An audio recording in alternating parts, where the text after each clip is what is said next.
Good evening all of you. मैं अनिल तिवारी आप सभी का यूट्यूब के इस प्लेटफॉर्म पे स्वागत करता हूं।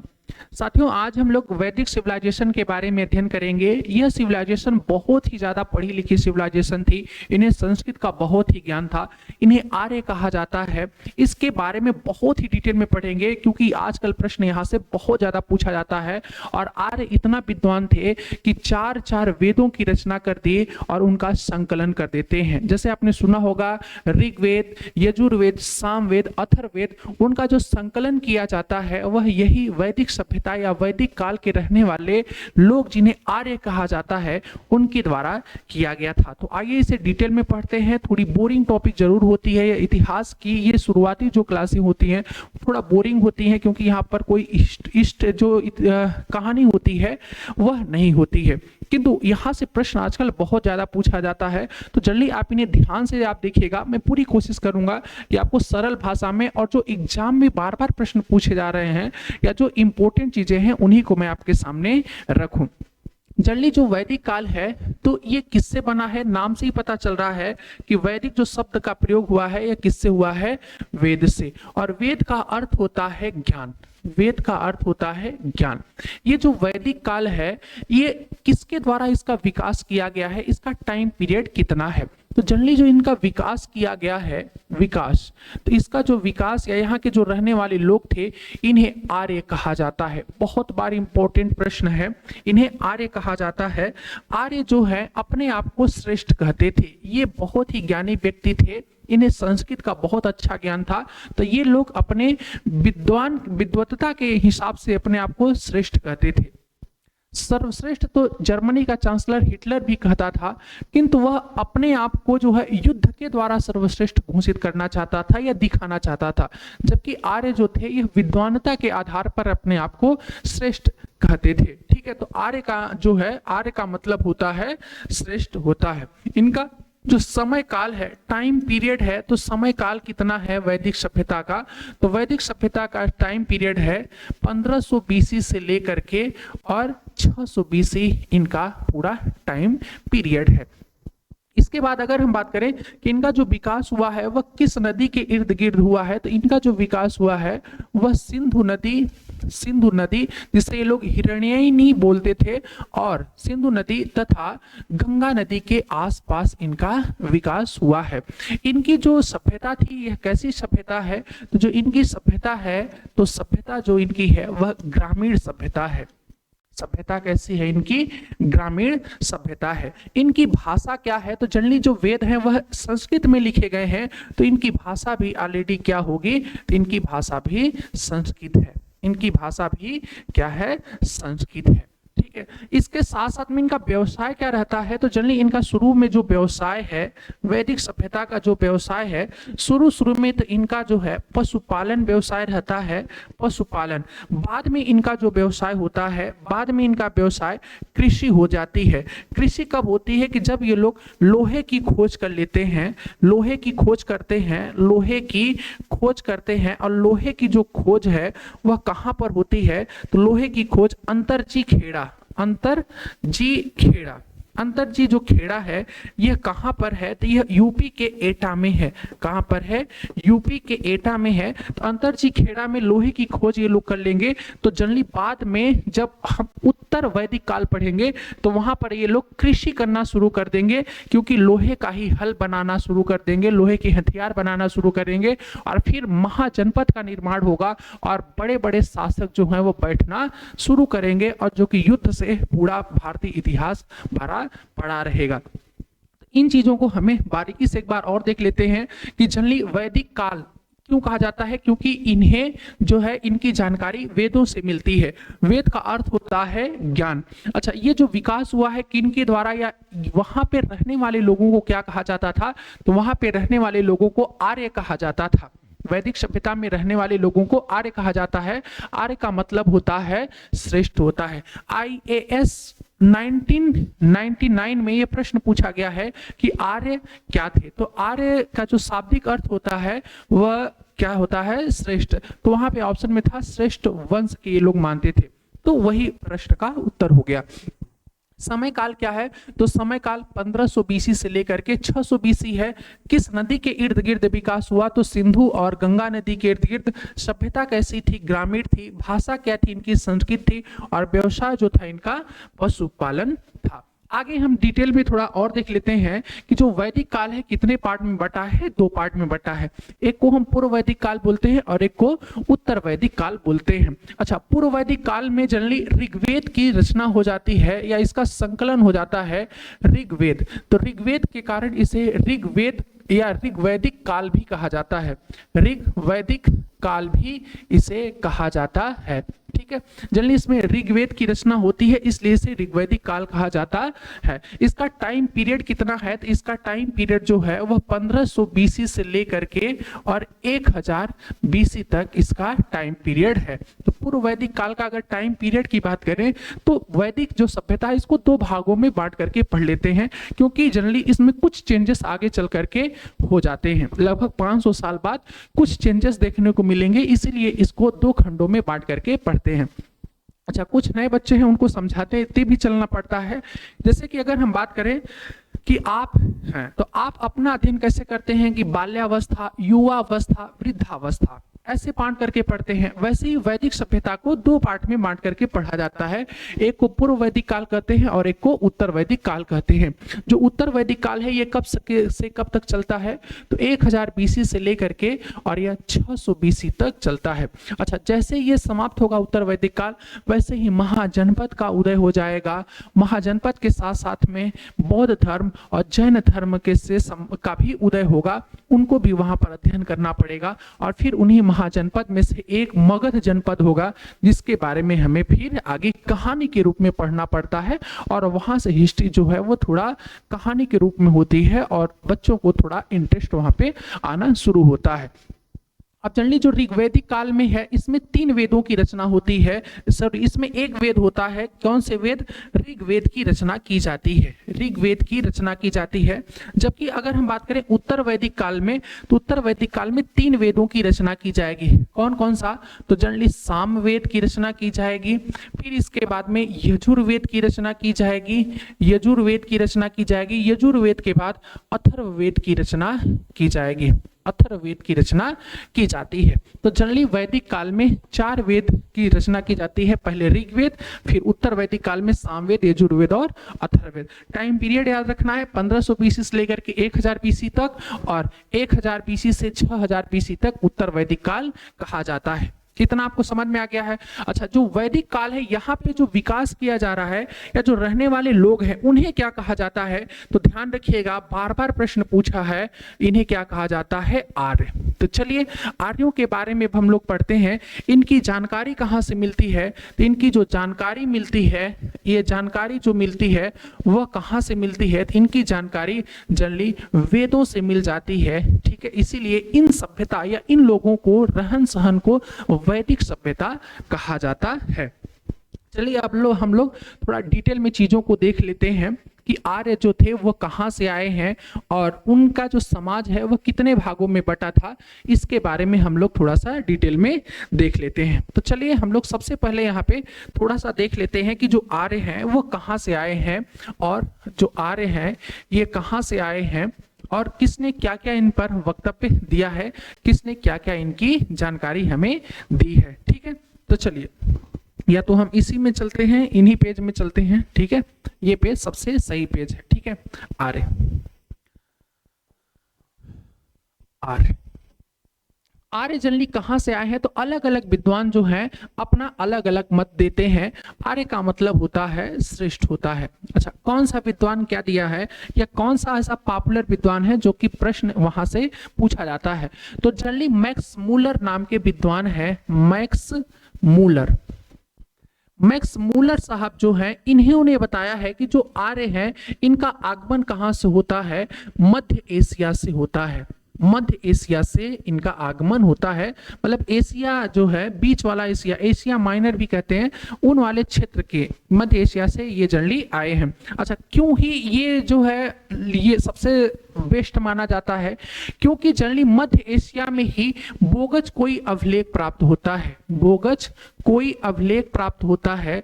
ये बोगज कोई जो अभिलेख है, यह कितना पुराना अभिलेख है? तो यह लगभग 1400 BC पुराना अभिलेख है। अच्छा, क्यों ऐसा है कि बोगज कोई अभिलेख से ही इसको तर्क जोड़ा गया है? क्योंकि बोगज कोई अभिलेख में 4 देवताओं का वर्णन किया गया है। कौन कौन सा? इंद्र देवता हो गए, इंद्र देवता के बाद में वरुण देवता हो गए, और वरुण देवता के बाद में मित्र हो गए, मित्र, और मित्र के बाद में नासत्य हो गए, नासत्य। ठीक है, जनरली कितने देवता हो गए? 4।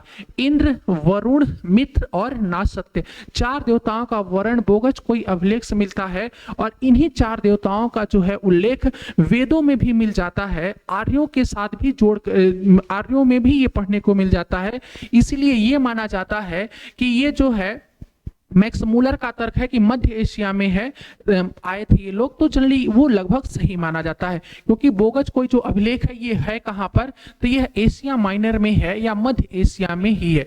एशिया माइनर, या तो हम क्या बोलेंगे, मध्य एशिया में, मध्य एशिया में है। तो इसीलिए इनका जो तर्क है वह सबसे सर्वश्रेष्ठ तर्क माना जाता है। कभी एग्जाम में आए तो मैक्स मूलर वाला तर्क दिया जाता है।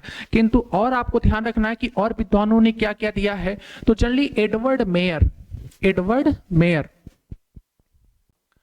एडवर्ड मेयर साहब ने, एडवर्ड मेयर ने बताया है कि ये जो आर्य लोग थे ये कहां से आए हैं? तो ये पामीर के पठार से आए हैं, पामीर के पठार से आए हैं। ठीक है, ये इन्होंने बताया। दयानंद सरस्वती, दयानंद सरस्वती ने भी अपना तर्क दिया है। बोला है कि ये जो आर्य थे ये कहां से आए हैं? तो उन्होंने बोला कि ये आर्य तिब्बत से आए हैं। कहां से आए हैं? तिब्बत से आए हैं। जनरली की अगला बाल गंगाधर तिलक, बाल गंगाधर तिलक, बाल गंगाधर तिलक ने भी अपना तर्क दिया। बोला कि ये इन्होंने उत्तरी ध्रुव से आए हैं, ये उत्तरी ध्रुव से आए हैं। तो जनरली आपको 4 विद्वानों का तर्क इंपॉर्टेंट हो जाता है, क्योंकि बाल गंगाधर तिलक बोल रहे हैं कि उत्तरी ध्रुव से आए हैं, दयानंद सरस्वती बोल रहे हैं कि तिब्बत से आए हैं, एडवर्ड मेयर पामीर के पठार से बोल रहे हैं, और जबकि मैक्स मूलर वाला सबसे इंपॉर्टेंट है। मैक्स मूलर जो है यह बता रहे हैं कि कहां से है, मध्य एशिया से आए थे। और क्यों इनका सबसे सही माना जाता है? क्योंकि बोगज कोई अभिलेख मध्य एशिया में ही है, मध्य एशिया में है, जो कि 1400 BC पुराना ये अभिलेख है। यहाँ पर 4 देवताओं का उल्लेख किया गया है, और इन्हीं 4 देवताओं का उल्लेख आर्यों के समाज में भी देखने को मिलता है। तो लगभग तर्क जो है वह जुड़ा हुआ समझ में आता है। ठीक है, अब इसके बाद अगर हम बात करें कि जो ऋग्वेद काल है, जो ऋग्वैदिक काल है, जो ऋग्वैदिक काल है, तो उसमें जो रहने वाले लोग थे इनका समाज कितने भागों में बटा था? तो ये जनरली 5 भागों में बटा था, जिन्हें हम पंचजन कहते हैं। 5 भागों में कौन कौन सा बटा था? तो सबसे जो निचला वाला भाग है उसे बोला जाता था कुल, कुल। इसके ऊपर जो थे इन्हें क्या बोला जाता था? ग्राम। ग्राम के ऊपर जो लोग थे उन्हें क्या बोला जाता था? विश। विश के जो ऊपर थे इन्हें बोला जाता था जन, और जन के ऊपर जो था उसे हम राष्ट्र बोलते थे। जैसे कि आज भी देख पा रहे होंगे कि सबसे बड़े स्तर पर देश है, देश में ही छोटे छोटे राज्य हैं, राज्य में ही छोटे छोटे जिले हैं, जिले में ही छोटे छोटे तहसीलें हैं, फिर छोटे छोटे गांव हैं। तो आज का जो समाज है जिस तरह से बटा है, वैसे इनका जो समाज है वो 5 भागों में बटा था। कौन कौन था? तो सबसे ऊपर राष्ट्र, फिर जन, फिर विश, फिर ग्राम और फिर कुलपति। सबसे जो नीचा था कुल, तो कुल के मुखिया को कुलपति कहा जाता था। इधर जो है मुखिया, तो मुखिया को कुलपति कहा जाता था। ग्राम के मुखिया को ग्रामीणी कहा जाता था, ग्रामीणी कहा जाता था। विश के मुखिया को विशपति कहा जाता था, और जन के मुखिया को राजन कहा जाता था, और राष्ट्र के मुखिया को राजा भी राजा कहा जाता था। तो ये जो है इनका पंचजन है, इनका जो समाज है वह 5 भागों में बटा था, या 5 तरीके से इनका समाज व्यवस्थित तरीके से विभाजित था शासन करने के लिए। ये चीज आपको ध्यान रखनी है। इसके बाद में अगर हम बात करें कि जो आर्य थे, आर्यों की जो जानकारी और मिलती है, ठीक है, तो वो कैसे मिलती है, ये चीजें हम आपको ध्यान से समझना है। जैसे कि एक दशराज युद्ध आपको पढ़ना है, इनकी जो राजनीतिक जानकारी है वह कौन सा है? दशराज युद्ध है, दशराज युद्ध। अब ये दशराज युद्ध क्या है? तो दशराज जो युद्ध है इसका वर्णन कहाँ से मिलता है, इसकी जानकारी कहाँ से मिलती है? तो इसकी जो जानकारी है यह ऋग्वेद के 7वें मंडल से मिलती है। ऋग्वेद के 7वें मंडल से इसकी जानकारी मिलती है, 7वें मंडल से जानकारी मिलती है।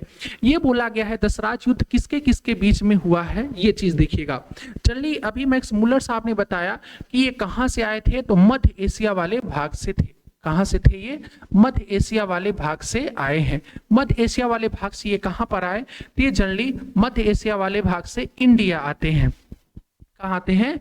भारत में आते हैं। जनरली इनका जो मध्य एशिया में आर्य रहते थे, इनका व्यवसाय क्या था? इनका जो व्यवसाय था वह पशुपालन था। इनका व्यवसाय क्या था?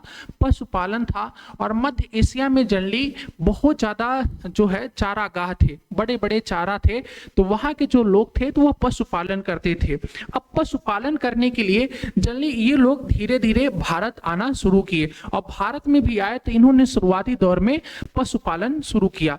बट ऐसा तो है नहीं कि सीधे 5-10 हजार लोग एक साथ आए होंगे मध्य एशिया से इंडिया, नहीं, धीरे धीरे करके ये लोग कबीला के रूप में आते थे। तो जनरली एक कबीला वाला आया, फिर दूसरा कबीला वाला आया, फिर और कबीले वाले आए, ऐसे ये कबीला जो है वह आते गए। ठीक है, अलग अलग लोग अलग अलग समय में आते गए, और यहाँ पर कई अलग अलग कबीला में रहना शुरू कर लेते हैं। अलग अलग जो है कबीला, जन, राज्य अलग अलग क्षेत्रों में रहना शुरू कर लेते हैं। अब इसी में होता क्या है कि एक जो कबीला था इसका नाम था भरत कबीला।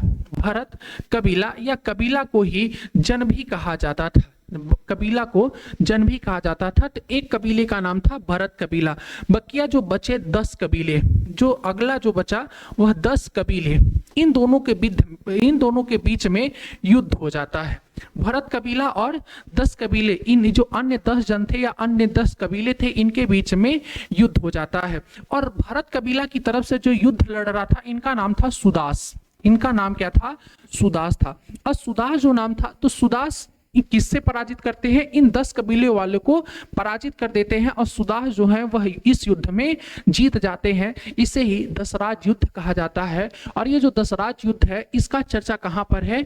ऋग्वेद के 7वें मंडल में है। जनरली जो ये लोग युद्ध लड़ते थे, ये किसके लिए लड़ते थे? तो इनका जो युद्ध था तो वो गाय के लिए युद्ध होता था। किसके लिए युद्ध होता था? गाय के लिए। तो पहला ये चीज आपको ध्यान रखना है कि जानकारी दशराज युद्ध की कहां से मिलती है? ऋग्वेद के 7वें मंडल से मिलती है।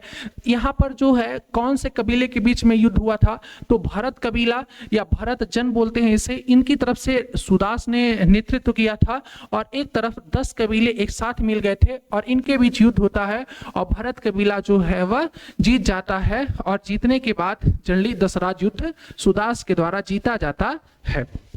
ठीक है, अगर हम बात करें कि इसके बाद में और क्या क्या जानकारी है, तो ये जनरली जो युद्ध लड़ते थे, तो युद्ध लड़ने के लिए ये गाय के लिए युद्ध लड़ते थे, जिसे गविष्ट कहा जाता है। क्या बोला जाता है? गविष्टि बोला जाता है। गविष्टि जो बोला जाता है ये किस लिए बोला जाता है? तो ये जनरली ये लोग गाय के लिए युद्ध लड़ते थे, गाय के लिए युद्ध लड़ते थे। क्योंकि इनका जो पवित्र पशु है वह कौन सा है? पवित्र पशु वह कौन सा है? तो इनकी पवित्र पशु जो है वह गाय है। ऐसे इनका बोलेंगे कि इनका पसंदीदा पशु कौन है? तो इनका पसंदीदा जो पशु है, पसंदीदा जो पशु है या इन्हें पसंद करते थे, ये तो घोड़ा को पसंद करते थे। जनरली ये लोग किसे पसंद करते थे? तो घोड़ा को पसंद करते थे। इनका पसंदीदा घोड़ा था, और पवित्र पशु जो थी वह कौन सी थी? गाय थी। ये चीज हो गया। और क्या पूछा जाता है? तो जनरली इसमें पूछा जाता है कि ऋग्वैदिक काल, जो पुराने ऋग्वैदिक काल है, तो नदियों का नाम क्या था? गाय को क्या कहा जाता था? तो इनकी जानकारी हम लोग थोड़ा सा देख लेते हैं। जैसे कि अगर हम बात करें, ठीक है, ऋग्वैदिक कालीन नदियों के नाम आपको ध्यान रखना है कि किस नदी को क्या कहा जाता था। जैसे कि अगर हम बात करें कि काबुल नदी को, या काबुल जो नदी है, तो काबुल नदी को किस नाम से जाना जाता था? तो काबुल नदी को कुंभा के नाम से जाना जाता था। ये इंपॉर्टेंट हो गया। और आपको अब मुख्य रूप से भारत की नदियों को ध्यान रखना है। जैसे सिंधु नदी को किस नाम से जाना जाता था? तो सिंधु नदी को हिरण्यनी के नाम से जाना जाता था। ये आपको ध्यान रखना है। हिरण्यनी के नाम से किसे जाना जाता था? सिंधु नदी को जाना जाता था। सिंधु के बाद में आती है झेलम नदी। तो झेलम नदी को किस रूप में जाना जाता था? इन्हें वितस्तता के नाम से जाना जाता है। फिर सिंधु झेलम के बाद चिनाब नदी आती है और चिनाब नदी को किस नाम से जाना जाता है? अस्कनी के नाम से जाना जाता है। अस्कनी के नाम से जाना जाता है। सिंधु झेलम चिनाब के बाद में रावी आती है और रावी को जो है वह किस नाम से जाना जाता है? तो रावी को पुरुषणी के नाम से जाना जाता है या परुषणी के नाम से जाना जाता है। फिर इसके बाद में ब्यास नदी आएंगी और ब्यास नदी को किस नाम से जाना जाता है? तो इन्हें बिपाशा के नाम से जाना जाता है। बिपाशा के नाम से जाना जाता है। फिर इसके बाद में सतलज नदी आएंगी और सतलज नदी को किस नाम से जाना जाता है? तो इन्हें सतुद्री के नाम से जाना जाता है। अगर अगली नदी जो आएंगी वह कौन सी आएंगी? घग्घर नदी आएंगी और घग्घर नदी को जो है वह द्वैसदती के नाम से जाना जाता है। किस नाम से? द्वैसदती के नाम से जाना जाता है। तो ये इन नदियों का जो प्राचीन नाम है ये आपको ध्यान रखना है, ठीक है, नदियों का नाम। ऐसे अगर हम बात करें गाय को किस रूप में ये लोग गाय को किस नाम से जानते थे?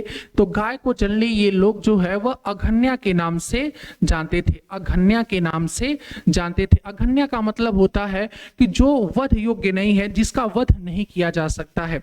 यहाँ तक ये है कि अगर कोई उस समय में गाय की हत्या कर देता था तो उसको जो है वो मौत की सजा दी जाती थी, उसे मृत्यु दंड दी जाती थी। जनरली ऐसा जो है वह ऋग वैदिक काल के समय में टाइम पीरियड में था। अच्छा, यहाँ पर अगर हम बात करें कि स्त्रियों की स्थिति कैसी थी, स्त्रियों की स्थिति कैसी थी, तो जनरली ऋग्वेद काल में स्त्रियों की स्थिति अच्छी मानी जाती है। स्त्रियों की जो स्थिति है, स्त्रियों की स्थिति जो कैसी है वह कैसी मानी जाती है? अच्छी मानी जाती थी, क्योंकि इन्हें पर्दा प्रथा और बाल विवाह पर रोक था। जनरली यहाँ पर इन्हें बाल विवाह पर रोक था। बाल विवाह जो कि अलाउ नहीं था, बाल विवाह पर रोक था और पर्दा प्रथा जैसी व्यवस्थाएं थी। पर्दा प्रथा जैसी व्यवस्थाएं इनके टाइम पर थी, बाल विवाह और पर्दा प्रथा। तो जनरली यहाँ पर स्त्रियों की जो है वह जो स्त्रियां थी यहाँ पर बेहतर स्थिति में थी, इनके ऊपर कोई ज्यादा दबाव नहीं था। अच्छा, स्त्रियों के साथ साथ में अगर हम बात करें, ये तो स्त्रियों से संबंधित हो गया। अगर बात करें कि इनकी वर्ण व्यवस्था कैसी थी, तो जो इनकी वर्ण व्यवस्था थी, वर्ण व्यवस्था इनकी जो वर्ण व्यवस्था थी वह किस आधार पर थी? ऋग वैदिक काल की जो वर्ण व्यवस्था है वह किस आधार पर है? तो ऋग वैदिक काल की जो वर्ण व्यवस्था है यह किस आधार पर है? तो यह कार्य के आधार पर है। कार्य के आधार पर कितने पार्ट में बढ़ जाती हैं? तो जनरली 4 भागों में बढ़ती हैं। कौन कौन सा? ब्राह्मण हो गए, ब्राह्मण, फिर इसके बाद में क्षत्रिय और फिर इसके बाद में जो है वह वैश्य और फिर जो है वह शूद्र। अब देखिएगा, जो ब्राह्मण है, ब्राह्मण किसे कहा जाता था? तो जो शिक्षा के क्षेत्र में कार्य करता था उसे ब्राह्मण कहा जाता था। जो सैनिक के क्षेत्र में काम करता था, सेना के क्षेत्र में काम करता था, संरक्षक के काम के रूप में कार्य करता था, उसे क्षत्रिय कहा जाता था। जो वैश्य थे, जो व्यापार करते थे, व्यापार, उन्हें क्या कहा जाता था? तो उन्हें वैश्य कहा जाता था। और शूद्र जो है, तो जो कर्मचारी थे या मतलब कह सकते हो कि चपरासी वाला काम करते थे या जो कामगार थे, ठीक है, जो कामगार थे, जो जनरली औपचारिक रूप से कार्य करते थे, एक दूसरे की मतलब जाकर के गाय के साथ में, गाय वगैरह चारागाह के रूप में उनके साथ में जाते थे। तो ये जो कामगार थे इन्हें क्या बोला जाता था?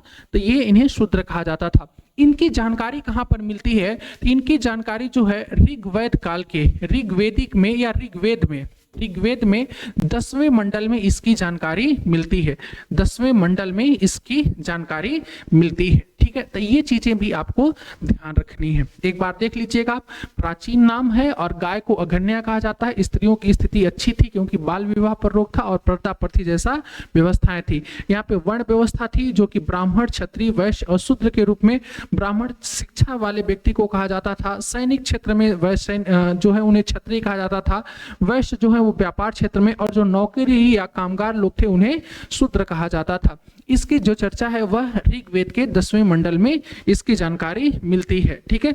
अगले पार्ट में हम लोग चलते हैं कि जनरली ये लोग पूजा पूजा पाठ किसका करते थे? तो ये इनका जो पवित्र देवता थे, इनके जो पवित्र देवता थे, पवित्र देवता, पवित्र देवता, तो पवित्र देवता इनके कौन थे? तो इनके जो पवित्र देवता थे वह कौन थे? इंद्र थे। कौन थे? इंद्र थे। अच्छा, इंद्र की चर्चा जो है वह कितनी बार हुई है? तो इंद्र की जो चर्चा है वह कितनी बार हुई है? सबसे अधिक बार 250 बार ऋग्वेद में इंद्र जी की चर्चा हुई है। तो इसलिए इनका जो पवित्र देवता है वह कौन है? इंद्र है। इंद्र के बाद में जो अग्नि की चर्चा है वह कितनी बार हुई है? तो अग्नि की चर्चा तो यह 200 बार हुई है। अग्नि, अग्नि की जो चर्चा है वह कितनी बार हुई है? 200 बार हुई है। ऐसे विष्णु जी की जो चर्चा हुई है, तो विष्णु जी की जो चर्चा हुई है वह 100 बार हुई है। ऐसे सिंधु नदी की अगर बात करें तो सिंधु नदी की जो चर्चा हुई है वह कितनी बार हुई है? 55 बार है। सरस्वती नदी की जो चर्चा है, सरस्वती नदी की, वह कितनी बार चर्चा की गई है? तो वो जनरली 50 बार की गई है। ऐसे में अगर शिव जी की बात करें कि शिव जी का कितनी बार चर्चा है, तो वह 3 बार है। यमुना नदी का कितनी बार उल्लेख है या चर्चा की गई है? वो भी 3 बार है। और गंगा नदी का जो चर्चा की गई है वह 1 बार है।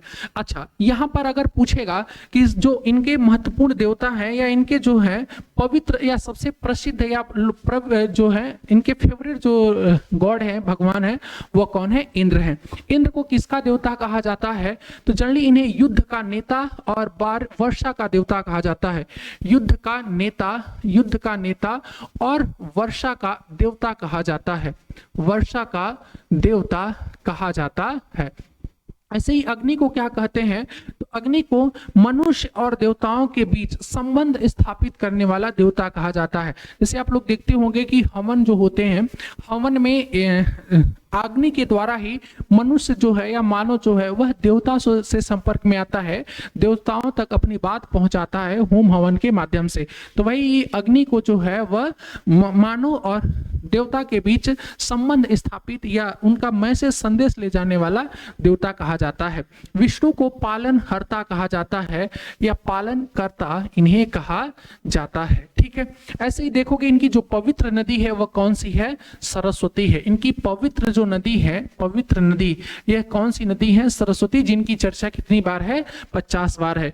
गंगा जी को ये लोग पवित्र मतलब थी, बट उनको लगभग इतना महत्व तो नहीं दिया गया है, क्योंकि यहाँ पर गंगा नदी की 1 बार ही चर्चा की गई है। ठीक है, चलिए, अगर इतना चीजें हो गई, अब इसके बाद में अगर हम बात करते हैं कि जो ये तो हमारा पूर्व वैदिक काल है, अब उत्तर वैदिक काल में क्या होता है?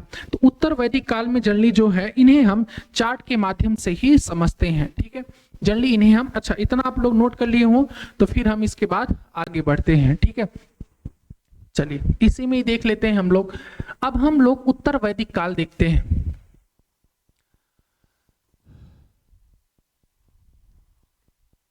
चलिए, एक तरफ लिख लेते हैं ऋग्वैदिक काल, ठीक है, या पूर्व वैदिक काल बोलते हैं इसे। ऋग्वैदिक काल या इसे हम पूर्व वैदिक काल बोलते हैं। पूर्व वैदिक काल, पूर्व वैदिक काल।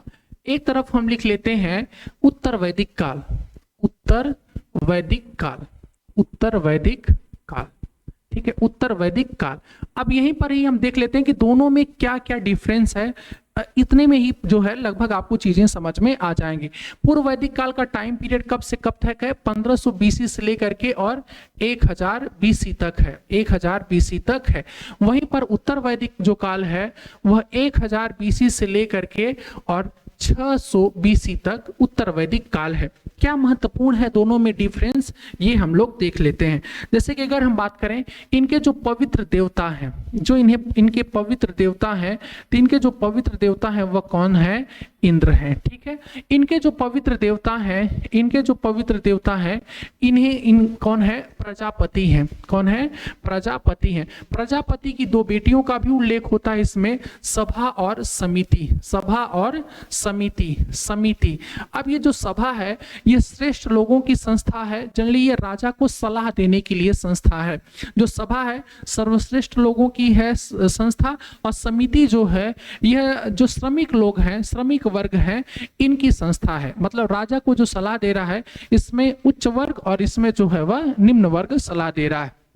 अच्छा, यहाँ पर स्त्रियों की स्थिति कैसी है? स्थिति, स्त्री की जो स्थिति है, स्त्री की स्थिति वह कैसी है, तो यहाँ पर स्त्रियों की स्थिति अच्छी है। यहाँ पर स्त्रियों की स्थिति दयनीय हो जाती है। स्त्रियों की स्थिति जो है वह दयनीय हो जाती है। कैसी हो जाती है? दयनीय स्थिति हो जाती है। मतलब यहाँ पर जो है वह स्त्रियों को ज्यादा महत्व नहीं दिया जाता है। यहाँ पर स्त्रियों की तुलना जो है वह मतलब निम्न स्तर पर की गई है। अभी हम आपको आगे वेदों में भी पढ़ाएंगे, क्योंकि मुख्य रूप से वैदिक सभ्यता अभी हम पढ़ रहे हैं कि यहाँ के लोग कैसे थे, क्या कर रहे हैं और इनका किसे देवता मान रहे हैं। बाकी मुख्य रूप से जो वैदिक सभ्यता में है वेदों के बारे में भी हमें पढ़ना है, जो कि हम आगे अगली क्लास में 2 पार्ट में वैदिक सभ्यता आपको पढ़ा रहे हैं। ठीक है, स्त्री हो गया एक, इनकी स्थिति कैसी है?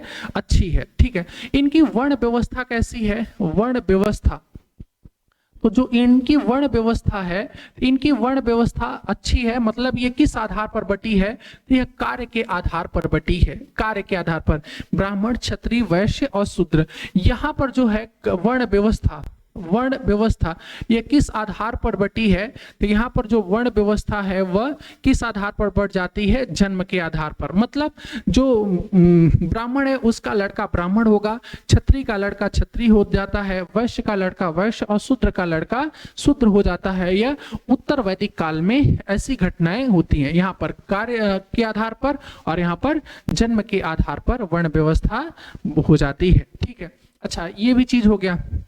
इसके बाद में अगर हम और तुलनात्मक रूप से करें कि पूर्व वैदिक काल और उत्तर वैदिक काल में क्या डिफरेंस है, देवता हो गया, स्त्री हो गई और वर्ण व्यवस्था हो गया। इसके बाद में अगर हम बात करें कि यहाँ पर जो इनका विनिमय प्रणाली थी तो वह किस रूप में थी? तो ये जनरली विनिमय प्रणाली इनकी जो विनिमय प्रणाली थी वह किस रूप में थी? इनकी जो विनिमय प्रणाली है वह वस्तु विनिमय प्रणाली है। वस्तु विनिमय प्रणाली है। मतलब कहने का मतलब है कि ये एक वस्तु दे करके और फिर दूसरे से वो वस्तु ले लेते थे। जैसे कि अब आप लोग जनरली ये चीज देखे होंगे, आज भी बहुत जगह होता है कि कुछ लोग अनाज लेकर के, जो गरीब स्तर या किसान स्तर के लोग होते हैं, तो अनाज लेकर के मार्केट में जाते हैं और अनाज दे करके और उस हिसाब से जनरली दुकानदार कीमत लगा लेता है और उन्हें कुछ दूसरा उनको जो सामान चाहिए होता है वह उन्हें सामान दे देता है। ठीक है, जनरली ये लोग पूजा किसकी करते थे? तो जनरली ये लोग पूजा सूर्य की करते थे, जिसके लिए गायत्री मंत्र है, जो कि हम बताएंगे। तीसरे मंडल में चर्चा किया गया है, ओम भूर्भुवस्सुः तस्य वितुर्वरेण्यं भर्गो देवस्य धीमहि धियो यो न प्रचोदयात्। तो ये चीजें हम आगे आपको जो है वह वेद जब पढ़ाएंगे तो वहां पर बताएंगे। तो मुझे लगता है कि जितनी चीजें बताई गई हैं पूर्व वैदिक काल और वैदिक काल में सभ्यता से संबंधित उतना इनफ होता है। बस इतना और ध्यान रख लीजिएगा कि जो उत्तर वैदिक काल है यहाँ पर किसकी खोज कर ली जाती है? तो यहाँ पर जो है वह खोज मुख्य रूप से लोहे की हो जाती है, जो कि हम आपको बताए हैं। लोहे की खोज हो जाती है, जो कि कहाँ पर होती है? अंतरजी खेड़ा में होती है। अंतरजी खेड़ा में इसकी खोज कर ली जाती है। ये अंतरजी खेड़ा कहाँ पर है? तो ये एटा यूपी में पड़ती है। ठीक है, ये एटा यूपी में पड़ती है और इसी के बाद में जो है वो महाजनपद का उदय हो जाएगा। तो साथियों, हम अगली क्लास में जो है वह देखने वाले हैं वेद, उपवेद जो है, वेदांग, उपनिषद, अरण्यक, इन सब के बारे में हम लोग नेक्स्ट क्लास में चर्चा करेंगे।